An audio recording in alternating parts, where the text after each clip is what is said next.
Before we begin the story, don't forget to like the video and tell us where you watched it in the comments. The settlement sat quiet in the late afternoon. A dry wind carried dust along the main street, settling into the cracks of false front buildings and across the hitching posts where two tired horses shifted their weight. The place wasn't large. One saloon, a store, a sheriff's office, a few houses on the edge. Beyond them stretched miles of pale grassland broken only by ridges of rock. It wasn't a place where strangers were welcomed, least of all those who carried the features of the people the settlers had pushed aside. Naeli came walking in from the flats, her steps slow but deliberate. She was 23 now, though her face bore lines of hardship that made her seem older. Her dress, torn along the shoulder and hip, still carried the dried brown of blood where a wound had half healed. Hunger had narrowed her frame, but her back stayed straight. Each step into town was weighed with risk. She knew well enough how settlers looked at Apache women, like trouble, like reminders of raids and losses. She had avoided them for years, but her strength was nearly gone, and she had reached the edge of survival. To move forward was dangerous. To turn back meant dying alone. She told herself that walking into this settlement was not surrender, but choice, her last choice to keep living. Her heart pounded harder the closer she came to the yard that sat on the outskirts, a small corral patched with mismatched boards. She knew this place. Once, years ago, before soldiers and settlers scattered her people, she had played here as a girl. She remembered a boy who had shared bread with her, who had sat with her by the creek without fear or shame. The memory had stayed through the years like a stone in her pocket, something small but grounding. She didn't know if he would even remember her now, or if time and bitterness had buried those days. Still, her feet carried her forward until she reached the gate. Elias Carver was working by the corral when he saw her. He had a hammer in one hand, a bent nail held between his teeth, and a sweat-stained shirt that clung to his shoulders.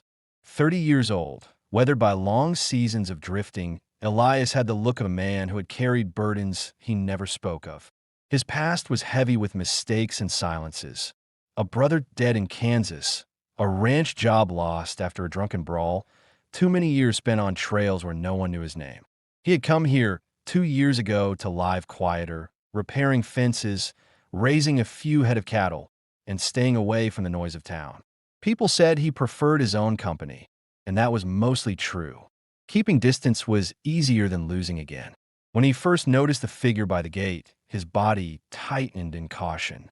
He saw the torn dress, the way she held herself against pain, and the unmistakable Apache features that would draw suspicion in this settlement. His first thought was risk. A wounded stranger on his land meant questions, and questions meant attention. For a moment, he considered turning his back, pretending not to see. But then her face lifted, and recognition struck him. It was her, Naeli, the girl who used to sit by his family's cook fire and share berries she gathered from the creek bed. The one he had thought about sometimes in the quiet, when wondering how many people were left from those camps that had been broken apart. She wasn't a memory anymore. She was standing here, flesh and blood, scarred but unbroken.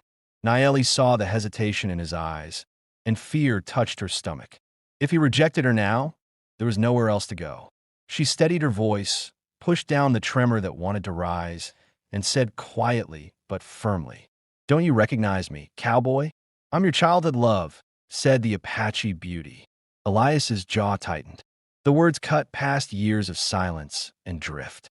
He felt the sting of guilt at how easily he could have turned away a woman who once meant something to him.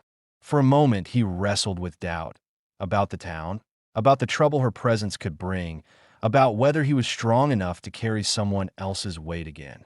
Then he set the board down, pulled the nail from his teeth, and crossed to the gate. He didn't speak a welcome, didn't promise anything. Instead, he pushed the gate open, stepped aside, and gestured toward the stoop where a bucket of water stood in the shade. His voice was flat but steady. "Sit." Naeli crossed into the yard, her knees threatening to buckle with relief. For the first time in weeks, she felt a small shift inside. Fear wasn't gone, but she wasn't alone anymore. Naeli lowered herself onto the stoop slowly, careful not to let the torn cloth pull at her ribs.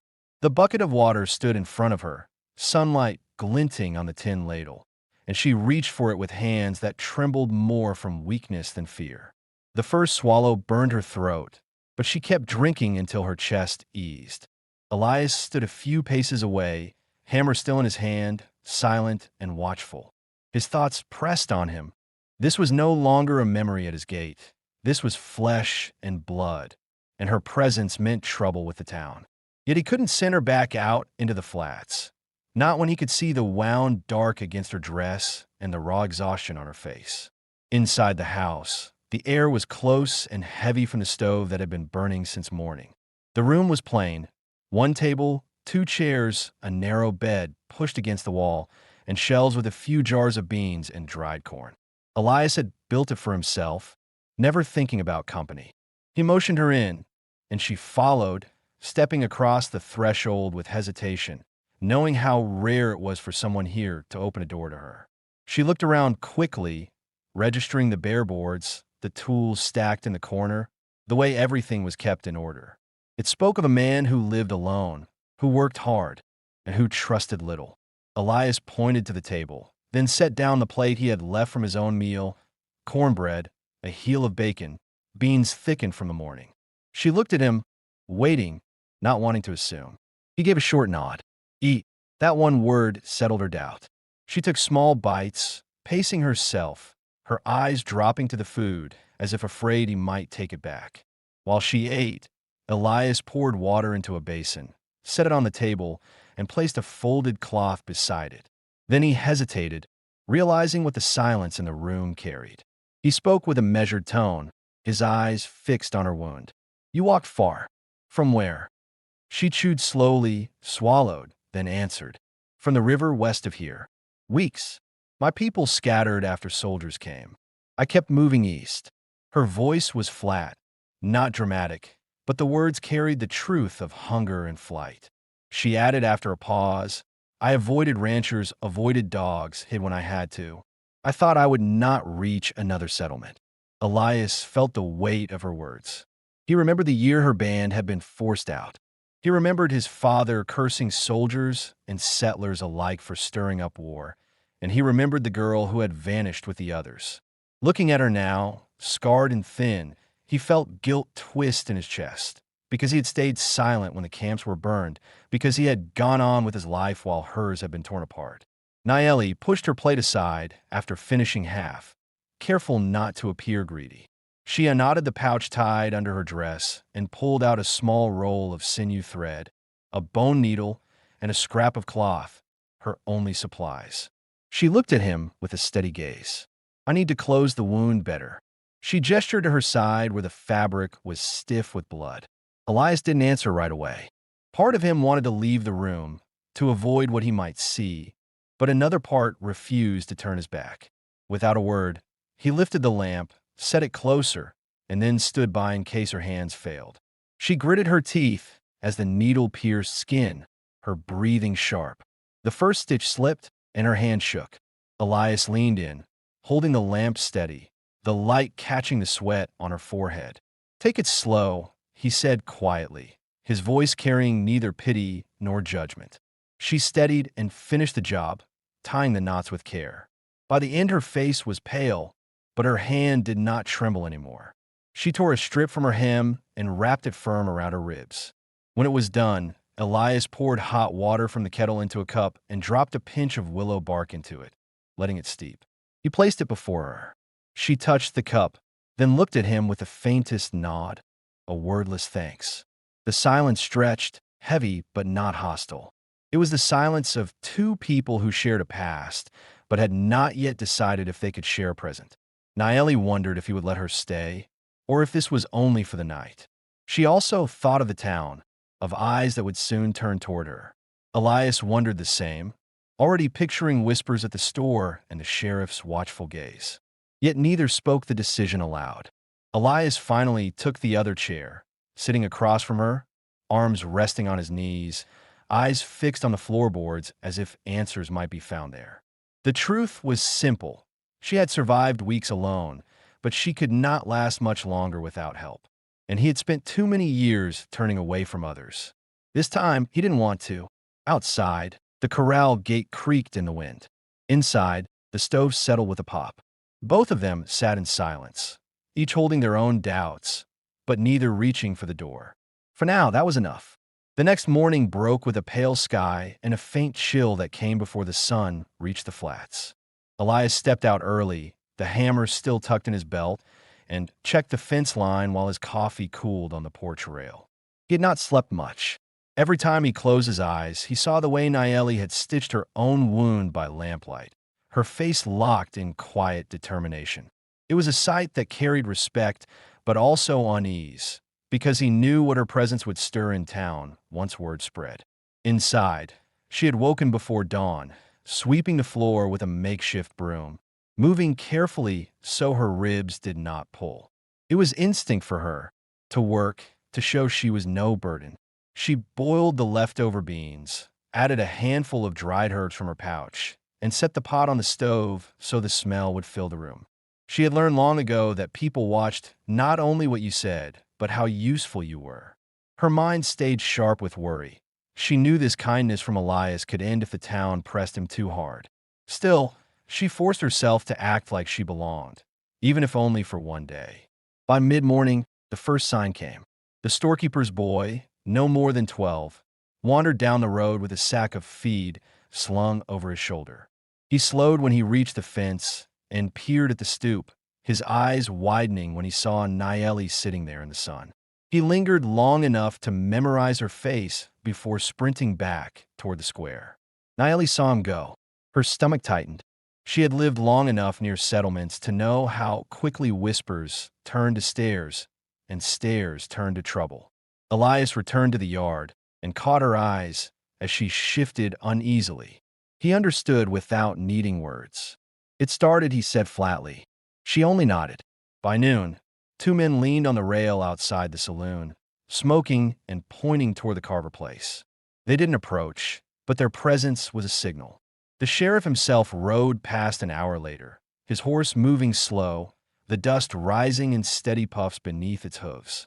Sheriff Burke was not a man of quick tempers. He had served in the war, carried scars of his own, and ruled this settlement by patience more than force. Still, his badge carried weight, and when he stopped near the gate, it was clear he wasn't passing by out of chance. "Morning, Elias." The sheriff's tone was even, his eyes resting on the woman by the stoop. Nayeli stood, straight-backed, though her sides still ached. She met his gaze without lowering her head. Elias walked to the fence, resting one hand on the top board. "Sheriff, boy tells me you've got company," Burke said, his reins loose in his hand. "That right? That's right." The sheriff studied Nayeli for a moment longer, his expression unreadable. Then he turned his eyes back to Elias. "You know how people here will take it. Doesn't matter if she's hurt or not. They'll be talking, and talk brings heat." Elias kept his voice steady. "She hasn't broken any law." "Didn't say she had." Burke shifted in the saddle, the leather creaking. "But I've got to keep order. If men decide to take it into their own hands, order gets harder to hold." Nayeli listened without flinching. She had lived under suspicion too many times to be surprised. Still, she spoke, her tone quiet but clear. "I came here because I had nowhere else to walk. I asked for food, not war. If that is too much, I'll leave." Elias's jaw tightened. He turned his head toward her. The thought of letting her walk back into the flats burned against every part of him that had chosen silence in the past. He shook his head once, firmly. "You're not leaving." The sheriff watched them both, weighing their words, the lines on his face deepening. Finally, he gave a small nod. "I'll tell folks you're under my eye. That buys time. But don't fool yourself. Eyes will stay on you." He tipped his hat, pulled the reins, and rode on without another word. When the dust of his horse settled, Elias exhaled slowly. He looked at Nayeli, who had not moved from her place by the stoop. For the first time since she arrived, her shoulders sagged slightly. She whispered, not to him but to herself, "It begins the same everywhere." Elias heard it and felt the weight of the choice pressing heavier. He knew the questions people would ask. Why risk your own place for her? Why bring old scars back into town? He also knew the answer that mattered most, that this time he wouldn't look away. That night, He let her sleep on the bed while he took the chair, listening to the creak of the house and the faint murmur of town life carried by the wind. When pain woke her near midnight, he rose without a word, stoked the stove, and warmed a rag for her ribs. She accepted it with a brief glance that carried something unspoken. Trust beginning to form again, fragile but real. By dawn, the two of them had already chosen, though neither said it out loud. She stayed. He kept the door open, and whatever came from town, they would face it together. The sheriff's warning still hung in Elias's mind when the next morning broke. He rose before the sun as he always did, out of habit more than rest, and found Naeli already awake. She had folded the blanket neatly, swept the floor again, and sat by the stove with a small pot simmering. The smell of beans mixed with sage drifted through the room. Elias noticed the way she moved, cautious, measured, holding her side when she thought he wasn't watching. She didn't complain, not once, but the pain was plain to see. Over coffee, Elias weighed his choices. He knew the town's talk would grow, and if she was seen as idle or a burden, the whispers would turn sharper. People here measured worth in work. If Naeli was to stay, she had to be seen as useful, not sheltered. He cleared his throat, his voice steady but low. Fence on the north side's loose. Need a hand with the wire. He left it open, an offer, not a command. Naeli looked at him, reading the meaning beneath the words. He wasn't testing her strength.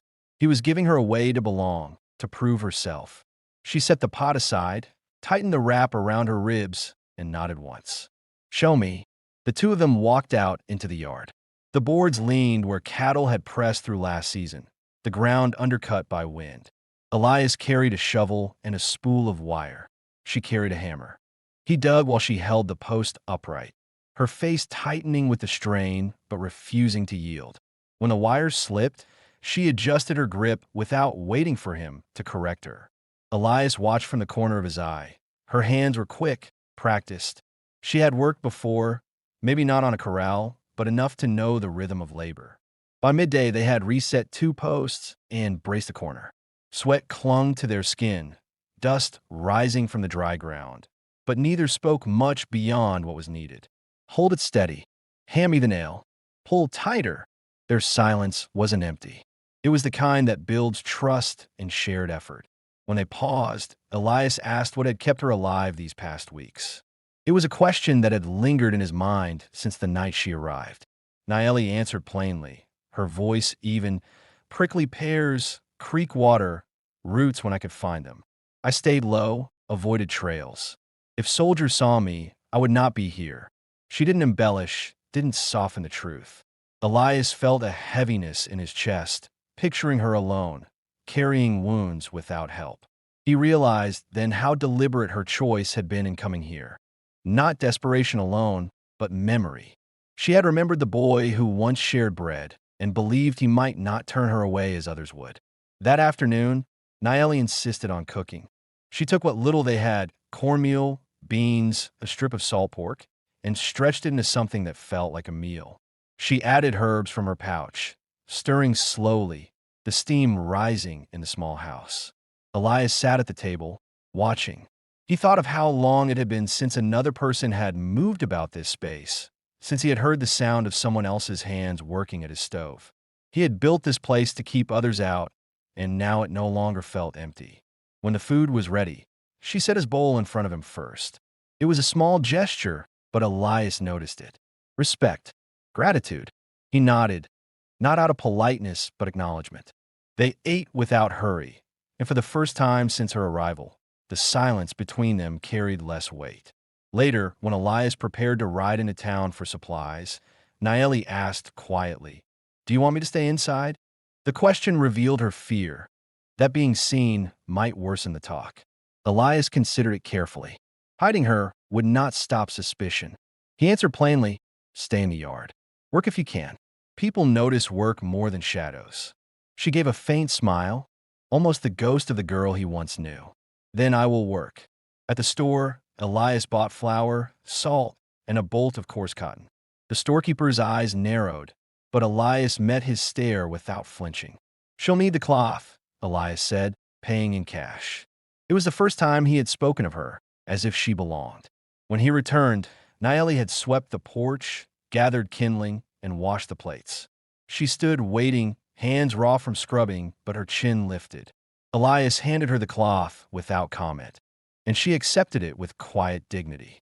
That night, as they sat by the stove, Elias spoke of the land. Back quarters good soil, if worked right. Needs a strong windbreak. Could plant corn there next spring. He didn't know why he said it. Maybe to test the sound of a future spoken aloud. Naeli listened, her eyes steady on him, and then she answered, "Windbreak needs brush set low. I can show you. We did that south of the river." The moment hung between them. It wasn't a promise yet, but it was more than survival. For the first time, the thought of building something together edged into both their minds, though neither said it outright. When the lamps were turned low, Elias took the chair again and left her the bed. She lay awake for a while, listening to his steady breathing, her ribs aching less than before. For the first time in weeks, she felt she could close her eyes without fear of what waited when they opened. And Elias, staring into the dark, realized that his house, once only a refuge for his solitude, no longer felt like a place meant for one. The next morning, the air carried a strange stillness. The sky was pale, but a thin brown haze hovered over the flats, promising trouble. Elias had seen it before, wind building up across open land, ready to drive dust into every crack of wood and mouth of livestock. He set his jaw and began checking the windmill, tightening bolts and bracing the blades so they wouldn't shake loose.